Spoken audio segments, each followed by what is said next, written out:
Abram suas Bíblias na primeira carta aos Coríntios, capítulo 13.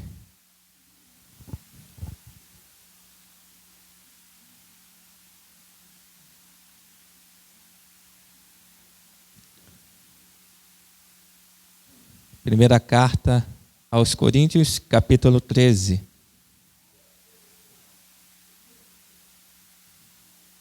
Que diz assim: todos acharam?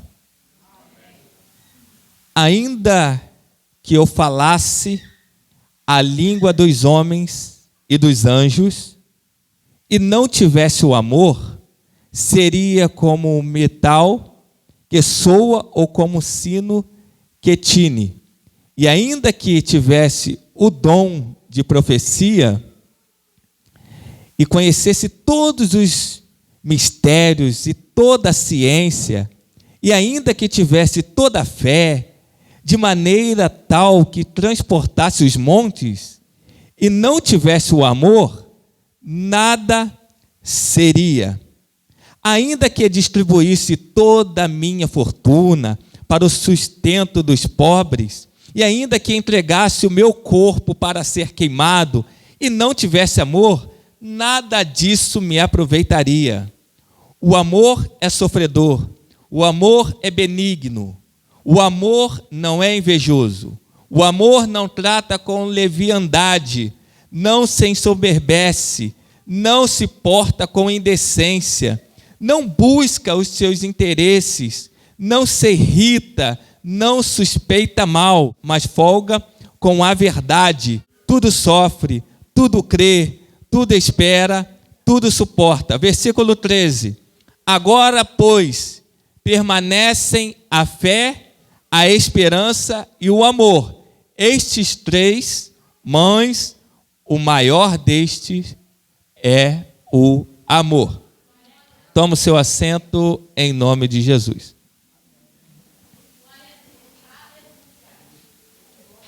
Meus irmãos, estamos diante de uma palavra a qual o apóstolo Paulo, ele nos apresenta as razões por que o amor é tão importante para a nossa vida. Ele cita 5 dons: línguas, profecias, ciência, fé, caridade, ressaltando que sem amor tais práticas nada significam. Não adianta ter dons sem amor, porque o amor, ele enriquece os dons e lhes dá valor. Uma pessoa que possui dons, mas sem amor, é uma pessoa vazia em si mesma. O amor, ele triunfa quando tudo falha. Os dons vão cessar, irmãos. A fé, a esperança, no céu, não vai mais existir. Mas o amor é eterno. Ele nunca acaba.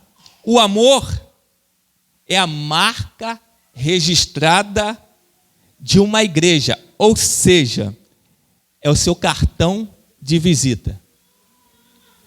Esse é o amor.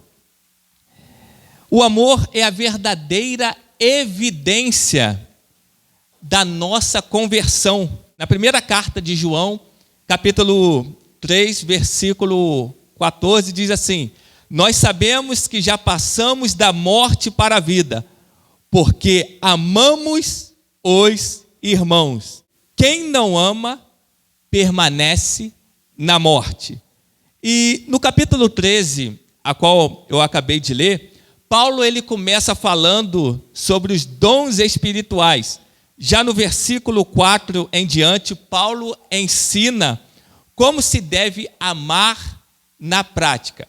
Ou seja, ele começa primeiro: o amor é sofredor. Em outras traduções, o amor é paciente. Uma igreja que ama, ela tem paciência. Igreja, tenha paciência com seu próximo. Tenha paciência com seus irmãos na fé. Tenha paciência com os perdidos. Tenha paciência com aqueles que um dia estiveram aqui e não estão mais. Igreja, tenha paciência. Tenha paciência com sua esposa. Tenha paciência com seu marido. Tenha paciência com seus filhos. Tenha paciência com seus avós.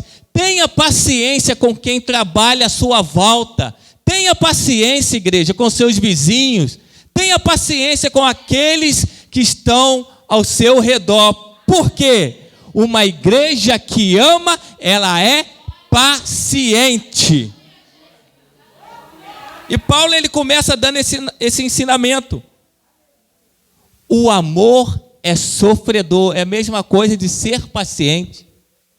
O melhor lugar, um dos melhores lugares de sermos pacientes é quando nós estamos dirigindo no trânsito. É ali que você se revela. Eu acho que se eu fosse falar sobre paciência aqui, acho que um dos mais pacientes aqui dessa igreja, não sei, eu me arrisco a dizer, acho que sou eu. Porque cada um tem um problema, cada um tem uma visão, cada um tem uma sugestão, cada um quer colocar algo, cada um acha certo, cada um acha errado uma coisa, um não concorda com aquilo, outro concorda, e assim eu tenho que servir como quê? Como escudo. Então, Deus, ele vem me ensinando a ser paciente. Outra coisa que eu quero dizer para você, quando você orar, pedir, Senhor, me dá paciência, Deus, ele não vai te dar paciência. Deus, ele vai te dar oportunidade para você ser paciente. Você acha que você vai pedir a Deus, Senhor, me dê paciência? Ele não vai te dar paciência. Deus, ele vai colocar situações na sua vida para você aprender a ser paciente.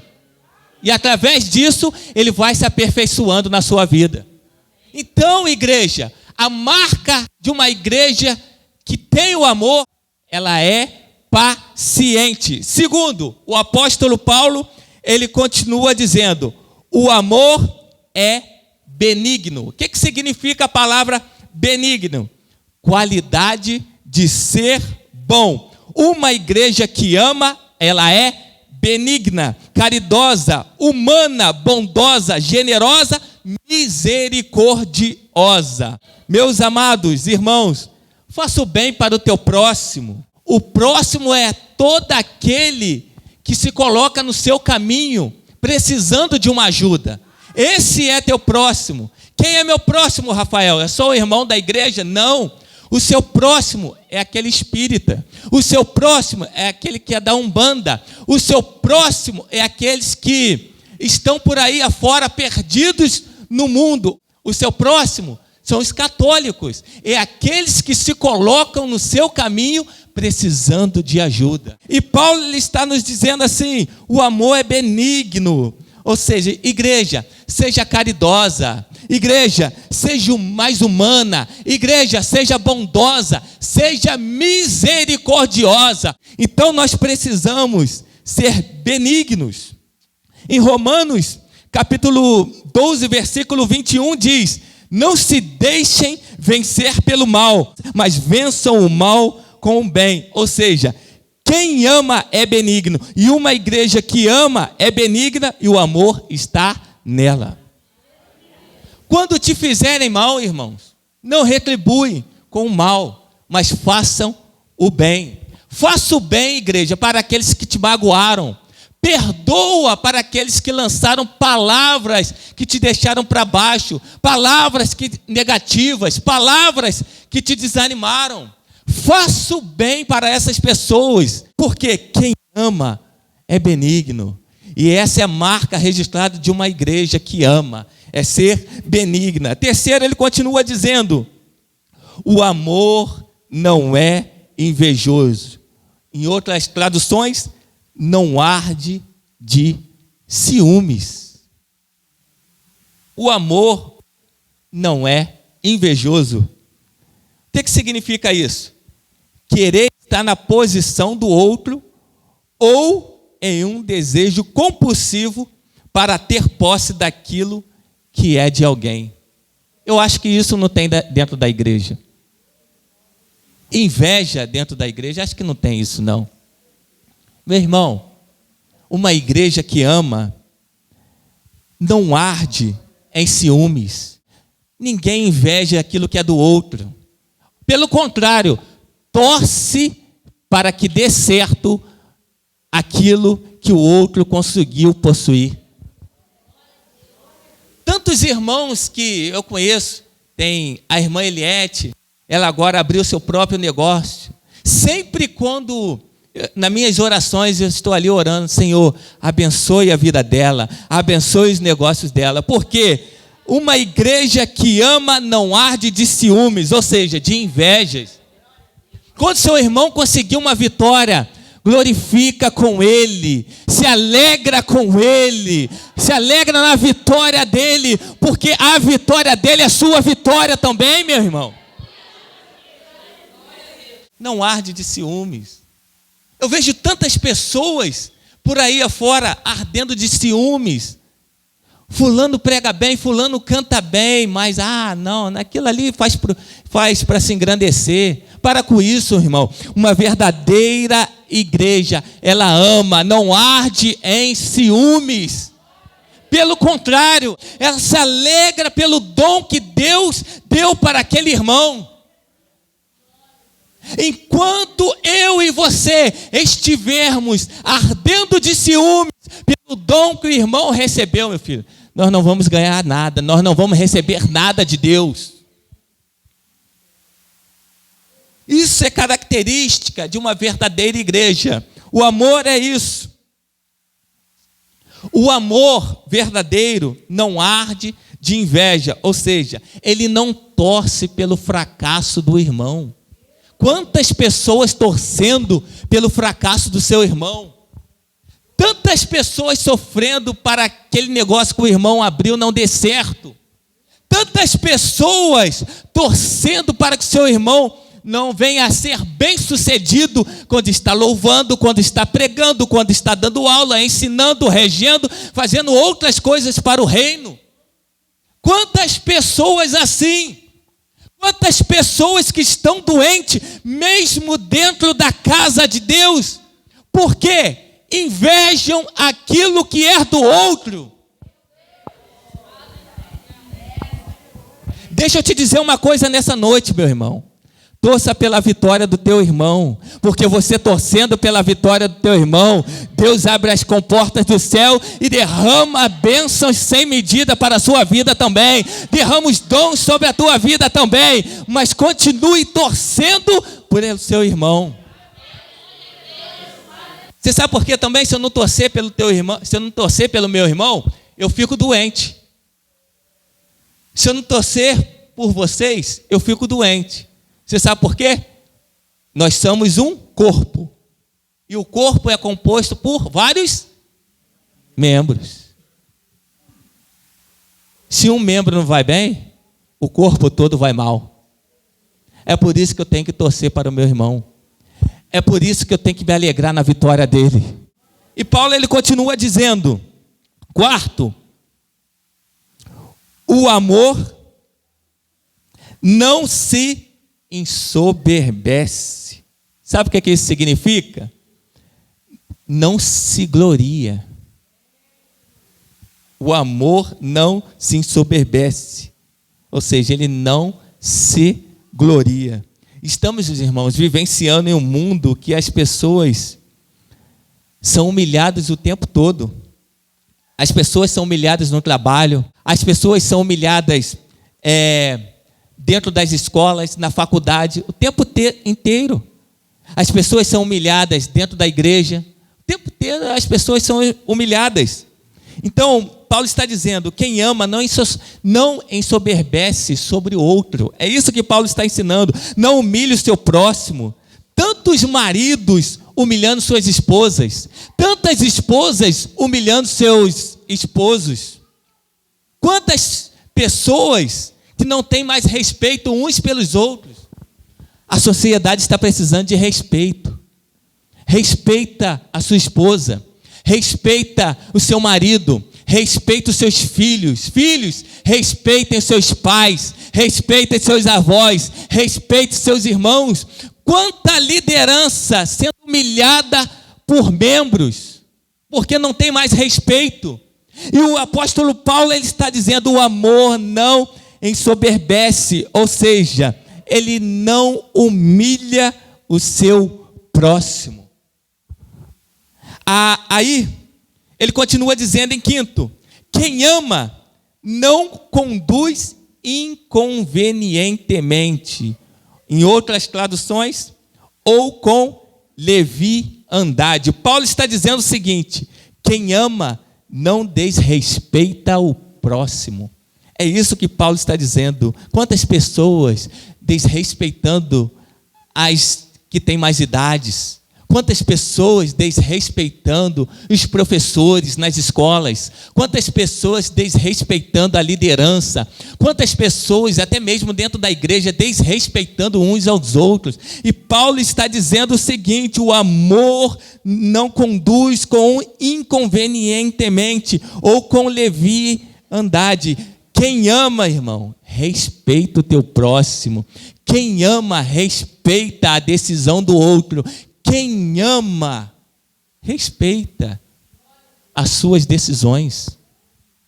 E ele continua dizendo, sexto, o amor não busca seus próprios interesses. Paulo está dizendo o seguinte, que o amor não é egoísta. É isso que ele está dizendo.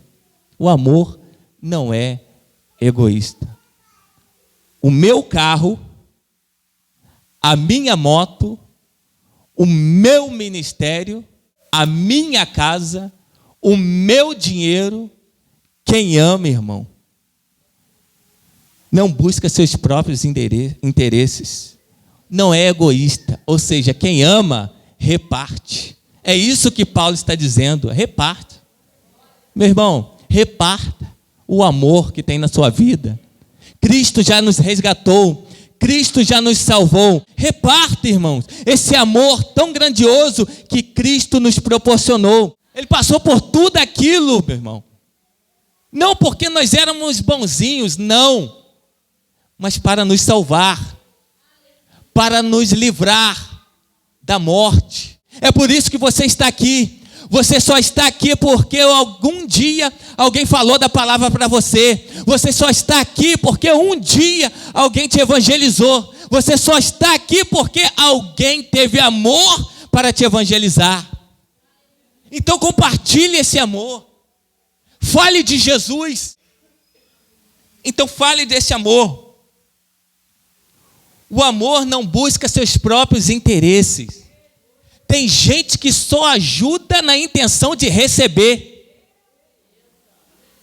Às vezes eu converso com a minha esposa, eu falo para ela assim, olha, se for ajudar alguém, ajude. Mas ajuda e esquece que ajudou. Porque você vai se frustrar. Vai se frustrar. Quando você ajuda alguém, depois você fica esperando receber novamente em troca. Faço não. Ajuda e esquece que ajudou. Porque depois você vai ficar murmurando por aí. Ajudei fulano de tal, ajudei ciclano, e agora a pessoa virou as costas para mim, eu precisando de ajuda, a pessoa não me ajudou. Então, o verdadeiro amor, ele não é egoísta. O verdadeiro amor, ele reparte. Lá em casa eu sempre costumo dizer, não é o dinheiro da minha esposa, não é o meu dinheiro, mas é o nosso. A gente reparte, irmãos. A gente reparte. O amor não é egoísta. Ora, tanto para Deus dá um carro, mas quando recebe a bênção, no meu carro eu não carrego ninguém, vai sujar todo o meu carro. O amor não é egoísta, irmãos. Não é. Aprenda a repartir. Nem Deus é egoísta. João capítulo 3, versículo 16.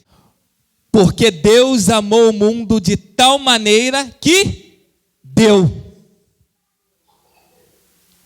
que deu o seu Filho unigênito para que todo aquele que nele crê não pereça, mas tenha vida eterna. O amor não é egoísta. Já pensou, me mostra na Bíblia Jesus se alimentando e deixando a multidão com fome? Me mostra na Bíblia Jesus se alimentando e deixando os discípulos com fome? Não, Jesus repartia.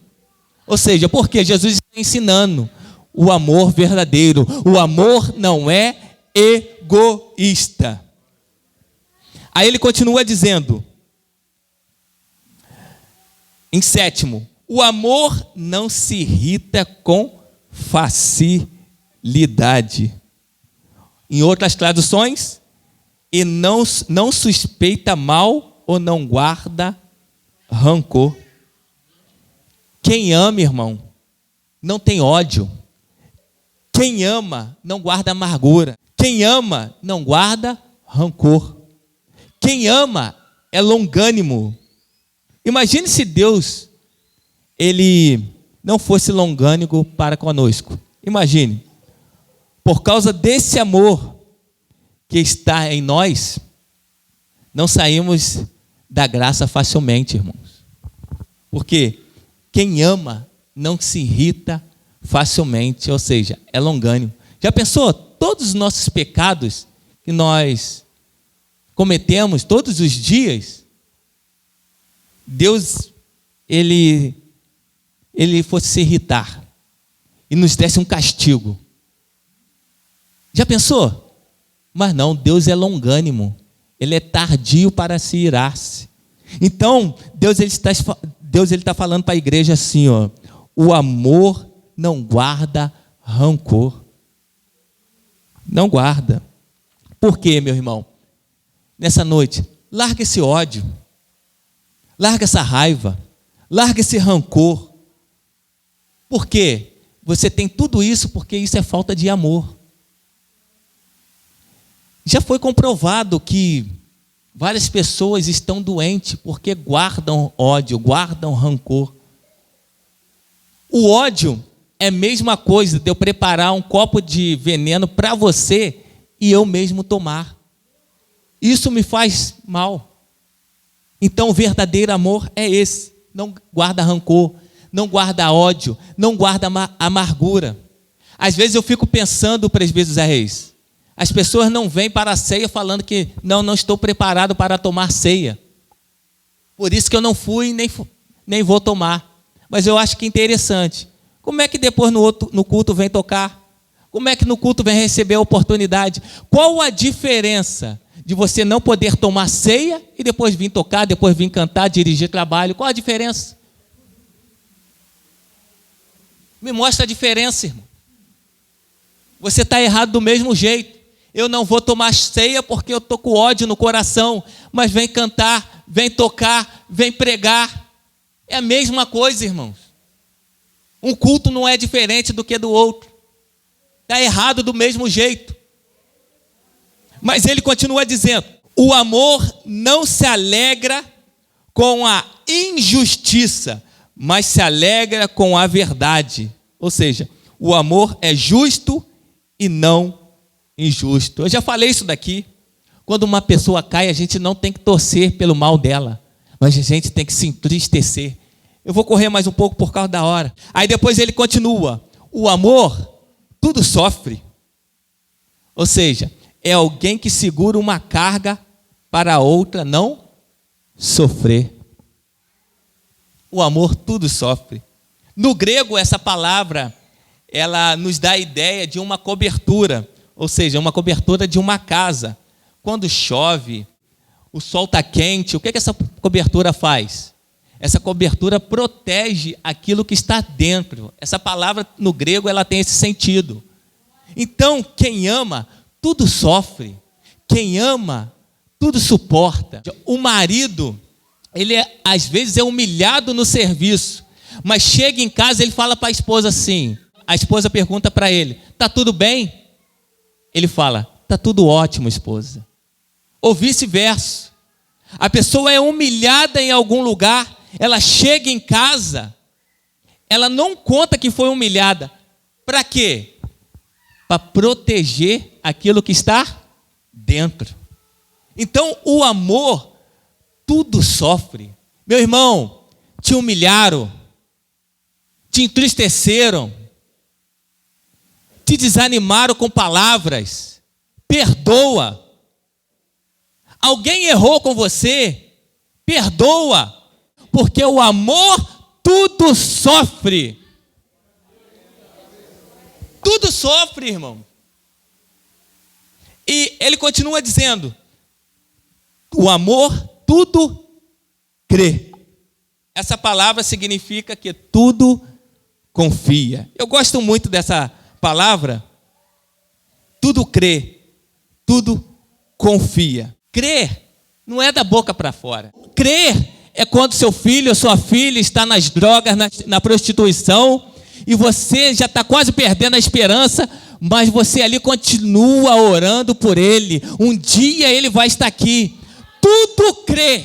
Crê é um dia que a sua esposa vai estar aqui dentro junto com você, seu marido vai estar aqui dentro junto com você, os seus filhos vão estar aqui dentro junto com você, adorando a Deus, porque o amor tudo crê. E depois ele diz: tudo espera. É quase a mesma coisa do anterior. Se o seu marido, a sua esposa, os seus filhos estão demorando para aceitar Cristo, espera. Seja paciente. Por que eu tenho que ter paciência? Porque o amor tudo espera. Esse é o verdadeiro amor. O verdadeiro amor não larga tudo quando tudo vai mal. O verdadeiro amor, ele não larga tudo, não joga tudo para o alto quando tem uma briga em casa, um desentendimento em casa. Não. Mas essa pessoa não muda, esse marido não muda, essa esposa não muda, esse filho não muda. Mas o verdadeiro amor, ele tudo espera. Meu irmão, minha irmã, tenha paciência, espera que esse homem, essa mulher, esse filho, ele vai mudar. Espera, tenha paciência. Você lembra de Pedro?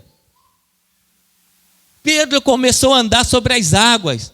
Pedro afundou. Aí Jesus segura nas mãos dele, adverte ele e coloca novamente para cima. Pedro foi um homem que negou Jesus 3 vezes.